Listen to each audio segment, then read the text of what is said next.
Last 4 years have been a roller coaster ride for all of us, starting from pandemic and then post-pandemic hangover, whether we should go to office or we should work from home. There has been a lot of discussion about AI and chat GPT and how it might take away our jobs. In these times, it becomes very, very important how to stay relevant. And to discuss this very, very important topic, we have Vaibhav, who is the founder and CEO of GrowthSchool, and we have Khelika, who is the head of learning and development of Clear. And then we also have Siddharth, who is the head of product design of GrowthSchool.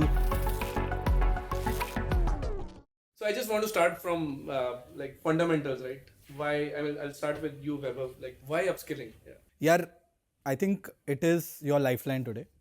If you want to grow, you have to upskill. And we've been lied enough in our lives. When we say upskilling, we always think about education, learning.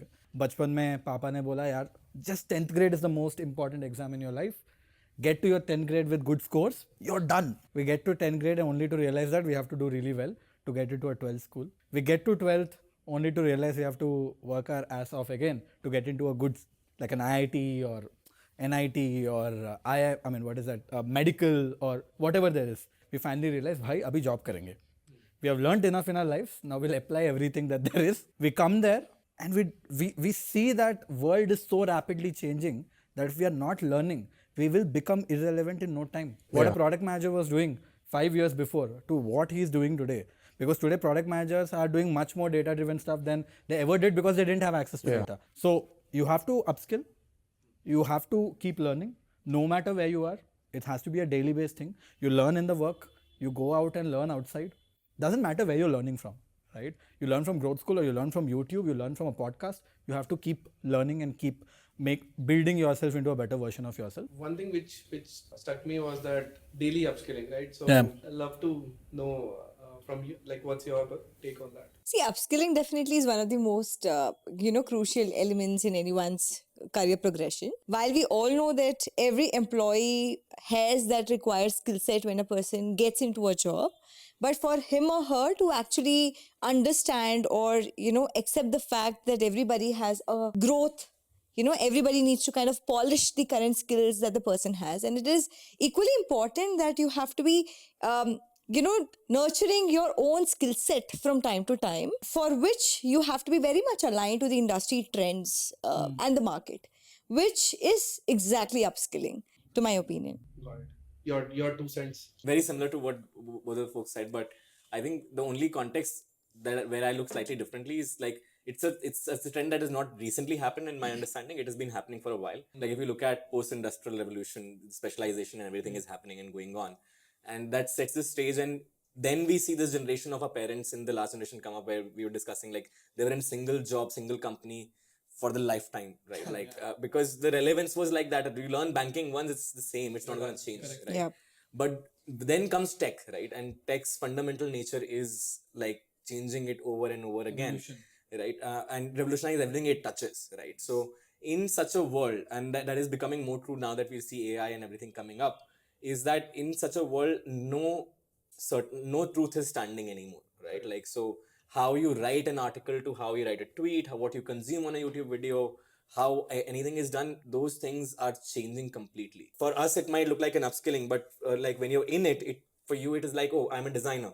Right. And now how does design happen? Now that AI is here, Figma is here, now what is my role? Yeah, more about being updated in the market and exactly knowing what's happening. I can share my perspective here. So post 2020, the stock market, which I relate to the overall market, has fluctuated like Bitcoin, right? I mean, for example, one day like Web3 trend comes in, or then Chat GPT, and then people are discussing about like, will your job become obsolete, right? So it's so much of information. How will somebody decide what to do? I mean, I love to know your perspective on in what field I should make a career. It's so many things to do, right? So I'm going to pull in GrowthSchool into this right now. Shameless plug. No problem. But we have seen something very incredible happening.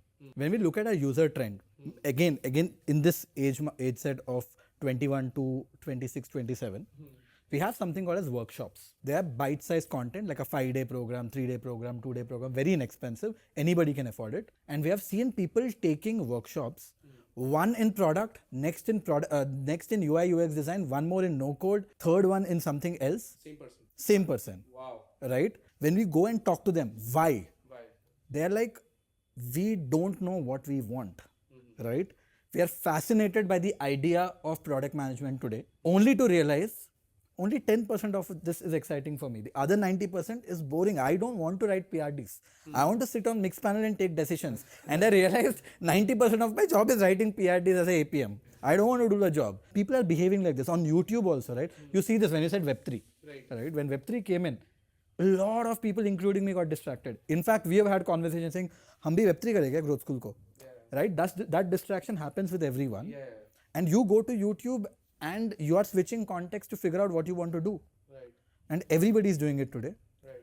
The sad part is not everybody. In that age group only people are doing it. That's the sad part so far. I'm telling you, in a few years, we'll get to a point, a 35-year-old person will come, he'll say, I'm done with engineering. मुझे और code नहीं बनाना है, engineering manager नहीं बनना है, मुझे ना अभी और कुछ करना है. And वो switching होगा because relevancy will stay intact. Because if you see, a lot of roles are now divided by very thin lines. Right? A product manager also needs to know understand how product design works. An engineer needs to understand how product design works and product management works. A marketer needs to understand everything around it, and HR has to understand every role. Right? So that thin line is growing majorly because of how internet is functioning. Right? So that's how I see people figuring out and hopefully figure out that this is what I'm interested in and this is what I want to do. And I'll stick to this. I think what I get it is you deal with those set of individuals between like 18 to 30. Right? How has been your experience of like how they behave and when it comes to See, upskilling is primarily the same example what Vaibhav was trying to narrate. It's like patthar to chhal ke dekho, right? So everybody exactly wants to try. But majorly in an organization, what majorly works is that we do a skill gap analysis for the people across the organization through a lot of surveys or through internal assessments that we kind of run. But then, yes, the important aspects such as their role descriptors and their competencies do come in picture, that if this is something exactly what the role demands. Because, in an environment like maybe a startup for that case, you may not have a liberty that you can kind of give to your employees that, let everybody explore everything in and around them. So what you would exactly want to do them with, that, if they are part of a specific domain or if they are part of a specific role that requires a specific set of competencies, how do we kind of, give them that, privilege where they kind of, work on polishing those skill sets. So upskilling, has these two phases. From an org perspective, an org would actually want you to be much more efficient and capable in the current role where you're in. But for me as in person, I would definitely want to explore what's good for me in the market. So I think that's definitely has a different perspective from a person and from an org. I am a firm believer of like compounding positively, right? Whatever I do in my life, right? So because it takes time. Yeah. I mean, that's my perspective. I mean, being very consistent at what you do, and it's boring, right? As you said, that PRD wala part, right? Just to get that is it the boring side or is it the exciting part, or how sticking to something or just exploring? Yeah. What I've noticed in early 20s, it is much more beneficial and naturally people are inclined to exploring stuff. Right? It is just natural inclination because you're not sure about anything. Right? Naturally you're unsure, and your energy level on curiosity equation is much higher than patience energy. Right? That patience requires time to develop. It starts coming in later part. At least for me, it started coming out of 25 years of age. I started to develop a semblance of patience. Otherwise, like I imagine it today, I want it today, right? Like that was a kind of this thing. And with the modern, with internet and everything today, at any time you can start going mile deep. At any point in time, if you want to, or you can continue to explore till you hit something, right? So whether they are practicing just on the surface level, or they decide, okay, this is where I'm weak, so I'm going deeper into that. That sort of approach works for product management, sort of works for programming, whether you're an engineer or works for design. Maybe or maybe doesn't work for marketing. It does work for everything. Right? I see YouTubers you look at their first YouTube videos, they're crap. And today they're phenomenal rock stars and they've honed their craft, right? Like out of just jumping in the well, so to speak. So what I've noticed is in 20s today, and which is really good thing, people just want to just get enough to be able to, get their foot in the water and just get there to do toe dipping and then start exploring, okay, what is it for me or not? and they would rather move fast among 20 things than we get stuck bogged down by one thing. And in at the same, like, do they run the risk of not finding something or not developing? I think that's fair, but at that, especially the very early 20s, if you're talking about like 21 to 25, I think there is absolutely, you have more to lose if you just decide to stick to one thing, unless you're like somebody like Sachin, who was like, I picked up a bat and this is what I'm going to do for the rest of my life, right? I'm sure Sachin also thought शायद bowler बन जाता. दो दिन question आए होंगे दिमाग में. But what majority of the modern careers that I'm seeing are built by people, and those who are outshining in these careers are people who let curiosity take that drive, Right. and that curiosity first takes them across the board and also puts flag posts in these are the places I want to come back to and dive deeper. If you find you want to dive deep, great, go ahead. But in your 20s, you will lose the least by spreading out. Yeah. You know, there's one more thing here. Everybody has a favorite subject. The whole thing that we are speaking about functions on the same route, right? तुमको पढ़ना है सारा subject, तुम पढ़ रहे हो. But you finally find a subject that you enjoy studying. Right. And that is what you double down on, right? I have seen people in my office, right? 6 months किए, वो बोलते हैं वैभव अभी ना मुझे ये रोल करना है. मैं बोलता हूँ ठीक है भाई, तुम like use your full time doing this that you are hired for. Spend your extra 2 hours. We have a 100 plus 20. 100% in your job. Put an extra 20 on things that you want. Will enable you to do that.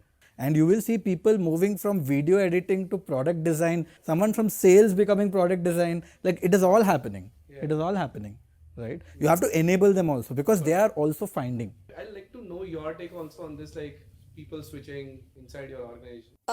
So even we do encourage in trying out new skills and new roles. But then yes, within the org, there's definitely a process. So, yes. As large org.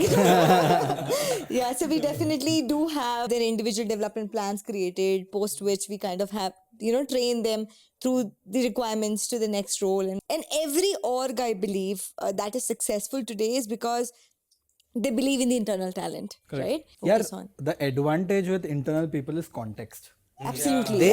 Like that takes 6 months to build. आगे मैं health insurance में आऊँगा तो मुझे पता ही नहीं है health insurance में क्या चलता है.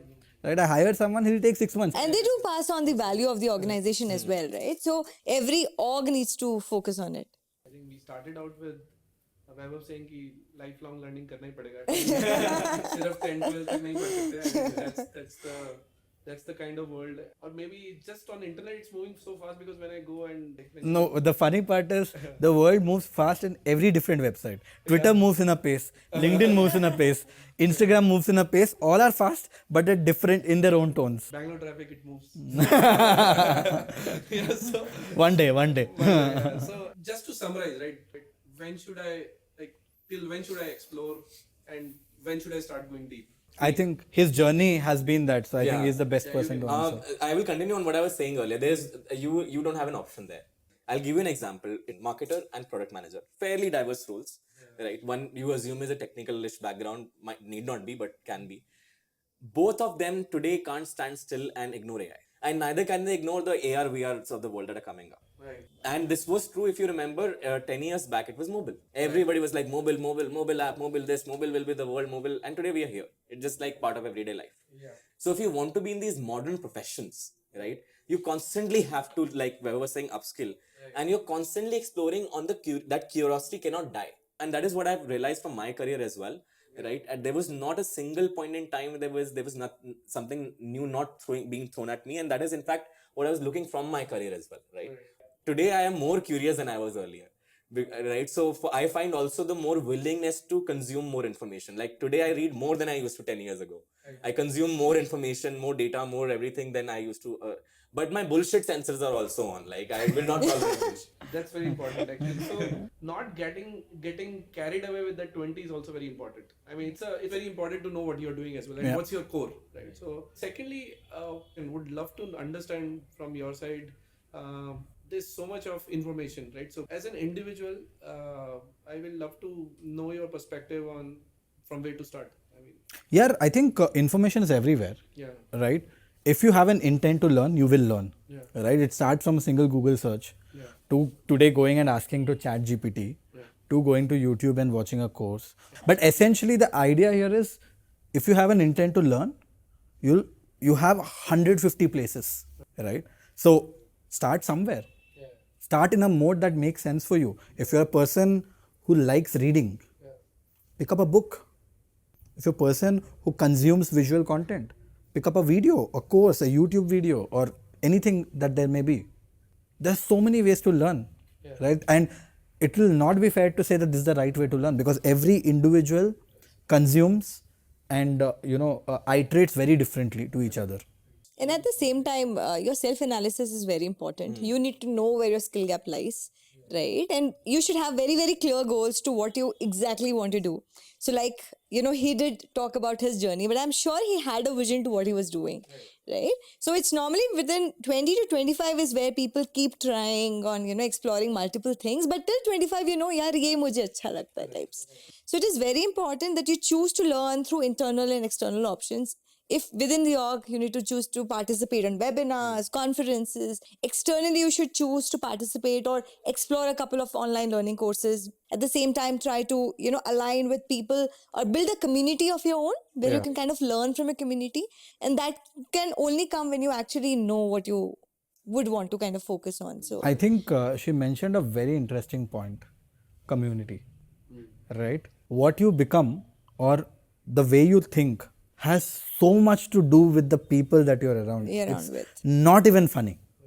तुमको AI के बारे में नहीं पता है, तुमको पता है, like how will you get to know about it if you don't have people around talking, right? I think if you are hanging out with somebody who has built a $100 million revenue company, rather than just reading a book, and that's what community is, right? Or network is, right? So, but more importantly, when it comes to content, right? So again, lot of choices, right? So like how to decide precisely if you can use I'll say the trick I use, right, for my own research purposes. Unless I'm looking for very technical something, like unless I'm looking for mechanism of action of some particular like molecule in body, like if I'm looking for that serious stuff, I'll go to Google. Otherwise, I buy directly. For more curious stuff, I go to YouTube. Right? The reason I go to YouTube because YouTubers have perfected the art of presentation. And that works for me. Like many people, for it, my reels work for them. Everybody knows what kind of format works for them. The initial learning on a topic will be very lossy. That's true for everywhere. If you're starting to learn about finance today, you will find a lot of crap. It will take you 1-2 days of learning into finance to realize, okay, this person is making sense. This person is just selling something.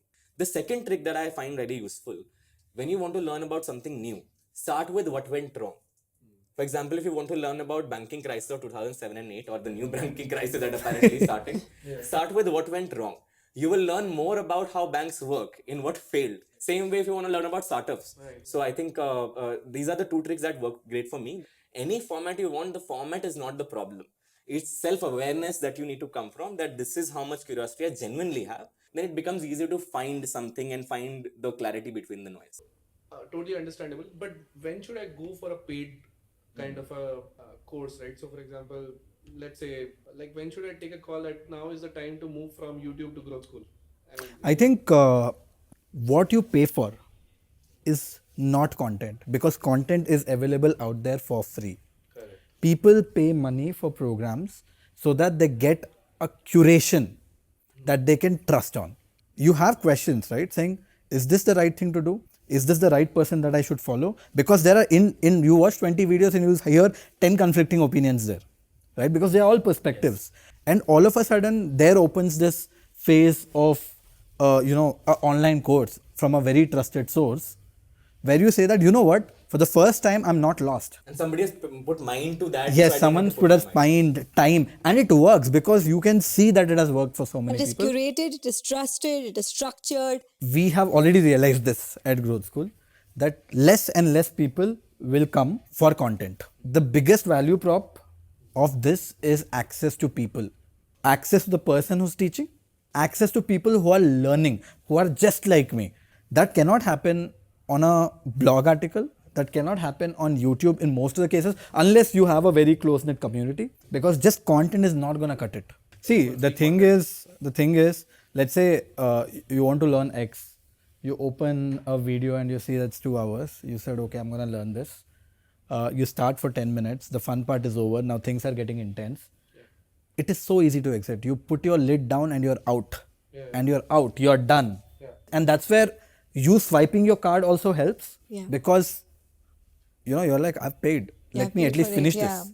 It has a value. It has a value. Yeah. And there are people around you getting ahead of you. Like when we think about growth as a products, it can probably talk more about it. We're doing leaderboards. We are telling people where you stand versus others so that you'll start to compete. Right? And helping empathy as Absolutely. well, because we are doing the other side as well. Many people are like, oh, I understand this topic very well. So we ask people, would you like to help each other out? And there are many people, like almost 50% people are willingly and excited to help other people on this topic. So I think, it does matter. And community is a very strong part, like, of having the right people. And of course, like you're mentioning, that people pay for that authority as well, that the fact that this person is trustable. Or if nothing else, I like this person's style. I think we have covered a lot. In the last leg of our discussion, would love to discuss about people in their mid 30s or 40s, right? So from your side, I'd like to understand that what's your upskilling for these set of, because they are mature, they are in their mid or senior level. So majorly, we kind of run surveys amongst employees, and then that's where we kind of hear from them on what they exactly require. So it is always based on the needs that they kind of want to address. They do not want that basic gyan that's fairly available on YouTube and any other free source of information that we have readily available, and also definitely on what the startup or the org would kind of require. So org needs are also very important to be addressed in a situation like this. Even for a program for people with a lot of proficiency and experience in the market, you need to design a program based on the connect that is required for them to actually consume it right. And scenario-based learning modules kind of work best for them majorly. So I'll tell you an example. You must have heard of the name of the company Shell. Yeah. So they are one of our clients. Right? With Shell, we did something on personal branding and LinkedIn for all their top level people, and all of them had come to Growth School office to get the training done. And they said, boss, we have 2 hours. मुझे 20 घंटे का training नहीं सीखना है. I want this and this. I know how to upload a picture and I know all of that. These are my problem statements. Solve this for me. 20 people will come. Their time is very valuable. Teach them. We are done. The other example that I'll tell you is, I can't name this company because it's not closed yet. One company came and told us, hey, you've been teaching all this advanced stuff. Can you train our team on ChatGPT? Oh. And also on the other side, we see so many 35, 40, 50, 55, 60-year-old people coming and joining our program. They're joining 0 to 1. They're starting their career in design at 40, like in early 45. Yeah. We get marketing leaders from all the companies, like biggest of the companies. Age is not a bar. So it's more like being updated. Being a little broader. Yeah. Got it. So I think we have almost finished, and I have been that kind of marketer or like a founder who never created videos, and I mean, we are right now Congratulations on the first one. So trying to upgrade myself also, right? So I mean, this is like the upskill myself, trying to stay relevant. I mean, so thank you so much for joining and giving your time. Like, it was wonderful. I hope we were able to do some justice to this very sensitive and very important topic. Yeah. Same Thank you here. so much. Thanks for the opportunity. Thanks. Don't forget to like, share, and subscribe. Don't forget our Pazcast discount next year. Yes. Yeah.